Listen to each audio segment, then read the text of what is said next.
Assalamualaikum warahmatullahi wabarakatuh. Selamat datang kembali teman-teman di channel saya. Kali ini kita akan membahas mengenai trik ataupun cara menentukan program studi dengan tepat. Sebelum kita ke pembahasannya, alangkah lebih baiknya jika teman-teman subscribe dan like serta komen video ini agar channel saya terus berkembang sehingga dapat memberikan kebermanfaatan buat teman-teman semua. Langsung saja kita ke pembahasannya mengenai trik ataupun cara menentukan program studi dengan tepat saat memasuki bangku perkuliahan. Di sini ada 3 langkah praktis ya teman-teman. Yang pertama itu analisis potensi diri, kemudian menilai bidang dan mengambil keputusan. Langsung saja kita ke langkah yang pertama, yakni analisis potensi diri. Jadi, analisis potensi diri ini ya teman-teman semua itu harus paham apa sih yang berpotensi di dalam diri saya ini sehingga ketika dikembangkan akan lebih memiliki nilai kebermanfaatan seperti itu. Jadi, intinya itu ketika teman-teman mengambil program studi ketika hendak memasuki perguruan tinggi, hendaknya teman-teman itu dalam menentukan jurusan itu sesuai minat dan bakat teman-teman. Jangan ikut-ikutan ataupun terpengaruh dengan pihak lain. Misal nih, teman-teman ahli nih dalam bidang ekonomi waktu SMA ataupun dalam bidang akuntansi misalkan. Kemudian teman-teman ngambil jurusan di daftar kuliahnya itu ekonomi yang sesuai dengan bidang teman-teman semua. Nah, itu bagus teman-teman. Jadi teman-teman harus mengambil jurusan itu sesuai dengan minat dan bakat yang ada di dalam diri teman-teman. Jangan ikut-ikutan. Misalkan nih, teman-teman nggak ada bakat di bidang arsitektur. Ketika itu, jurusan arsitek itu keren.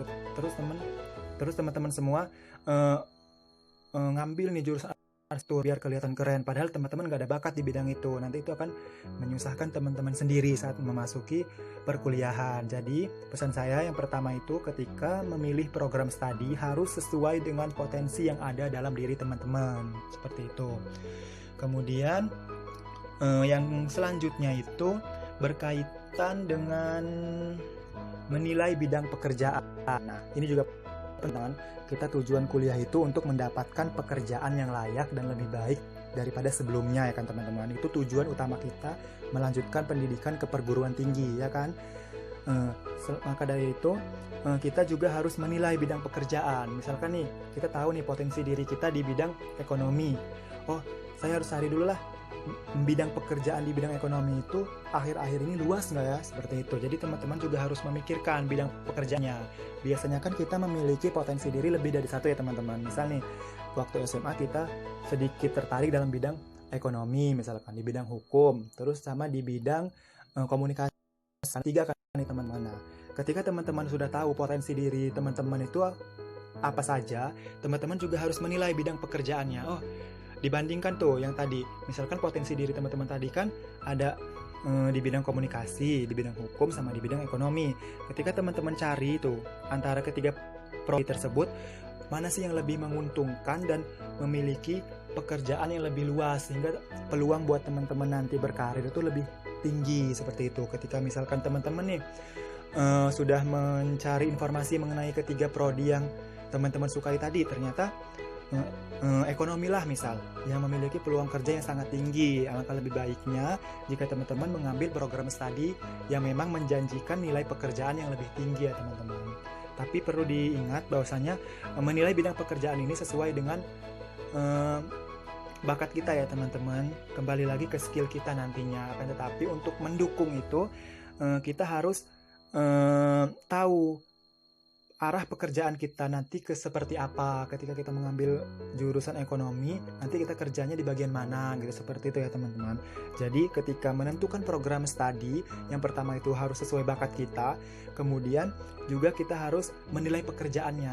Sebenarnya ketika saya menentukan prodi A, apakah program ataupun progres kerjanya nanti luas atau tidak. Nah, itu bisa dicari dan bisa dijadikan buat teman-teman mengambil program studi nantinya.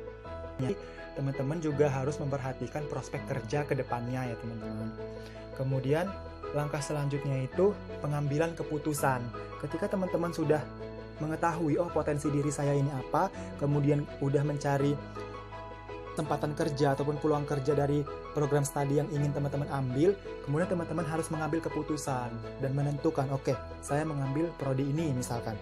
Ketika teman-teman sudah mengambil keputusan, usahakan itu yang sudah terbaik ya teman-teman sudah terbaik buat teman-teman semua, tidak mengecewakan ke depannya. Jadi teman-teman harus benar-benar mengambil program studi yang memang benar-benar ada di dalam diri teman-teman gitu. Jadi nanti ketika teman-teman masuk ke bangku perkuliahan, teman-teman bisa enjoy dan tidak tertekan dalam menghadapi semua mata kuliahnya ya teman-teman. Gitu. Jadi langkah terakhir ini teman-teman harus mengambil keputusan, karena menurut pengalaman saya pribadi di bangku perkuliahan itu, jangan sampai teman-teman nanti ketika masuk kuliah baru menyadari, oh sepertinya saya salah jurusan. Itu sangat disayangkan teman-teman, karena teman-teman sudah mengeluarkan biaya yang mungkin tidak sedikit untuk memulai program studi itu. Jadi diusahakan harus semaksimal mungkin dan pemahaman mungkin teman-teman dapat mengambil program itu. Artinya teman-teman jangan asal-asalan ataupun ikut-ikutan dalam mengambil program studi, karena kuliah itu nanti yang mencerminkan masa depan teman-teman kemana arahnya. Jadi jangan sampai asal-asalan ya teman-teman.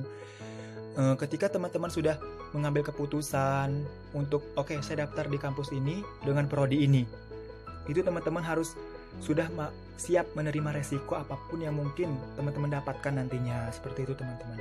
Kemudian ketika kita mau masuk dunia perkuliahan, kita juga harus mencari informasi mengenai jurusan kita tersebut. Kita bisa searching ya teman-teman di Google, teman-teman mau masuk kampus mana, teman-teman mau masuk jurusan apa, prospeknya sudah sangat mudah sekali dicari teman-teman. Jadi teman-teman juga penting nih mencari informasi ataupun beberapa penjelasan mengenai jurusan yang akan teman-teman ambil. Di sini nih teman-teman bisa mengambilnya dari website, brosur, ataupun bertanya langsung kepada institusi terkait di mana teman-teman mau melanjutkan pendidikan yang lebih tingginya. Seperti itu teman-teman. Kemudian teman-teman juga harus berpikir realistis ya teman-teman, karena ketika teman-teman memasuki bangku perkuliahan itu biasanya setiap kampus, setiap prodi ataupun setiap tempat itu memiliki biaya yang berbeda-beda. Jadi teman-teman harus menyesuaikan dengan kemampuan kedua orang tua ya teman-teman. Jadi teman-teman jangan terlalu ambisius untuk memasuki kampus-kampus yang luar biasa seperti itu. Jadi teman-teman harus realitas. Misalkan, oh kemampuan saya cuma hanya sampai di sini, di kampus ini aja, ya udah nggak apa-apa teman-teman, karena kita nggak tahu rezeki kedepannya seperti apa. Jadi kita nanti harus bersifat realistis ya teman-teman. Kita tahu kemampuan diri kita sampai mana, kemudian biayanya nanti seperti apa, kita tahu kondisi ekonomi kita seperti apa, dan teman-teman juga bisa mempertimbangkan itu ketika ingin memasuki dunia perkuliahan. Oke teman-teman, itulah beberapa tips dan cara buat teman-teman menentukan program studi ketika hendak memasuki bangku perkuliahan. Jangan sampai teman-teman semua mengambil program studi dengan salah ya teman-teman, karena itu bisa merugikan teman-teman sendiri ke depannya. Di sini ada quotes dari saya, jika melakukan kesalahan, belajarlah dari kesalahan itu, jangan hanya meratap dan menyesal ya teman-teman. Oke teman-teman, itulah penjelasan sedikit mengenai bagaimana caranya kita menentukan program studi agar kita dapat menjalankan kuliah dengan enjoy. Dari penutup blog ini, saya akan memberikan quotes ataupun kata-kata penutup. Agar tidak sampai terjebak ke jurang penyesalan akibat pengangguran, seriuslah belajar dan pilihlah jurusan yang memungkinkan Anda mandiri. Oke teman-teman, terima kasih. Itulah penjelasan dari saya.